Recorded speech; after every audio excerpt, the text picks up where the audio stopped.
Okay, here's a question where you asked to rationalize the denominator. And so I have to multiply the denominator and the numerator by the conjugate. So I needed to change that sign, which you did. Perfect. And when you multiply 2 root 5 minus 2 root 7, perfect. Root 5 times that, root 25.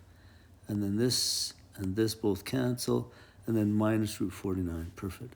So then you've got 2 root 5 minus 2 root 7 over the square root of 25 is just 5, and the square root of 49 is 7.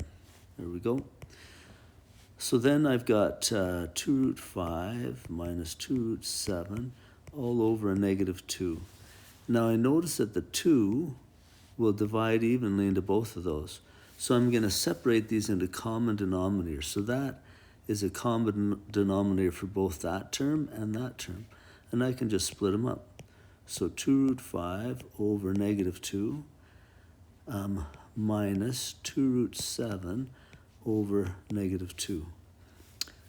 Okay, so in the first one, 2 divided by negative 2 is a negative 1 root 5 minus, now here, this minus and this minus, they'll both cancel.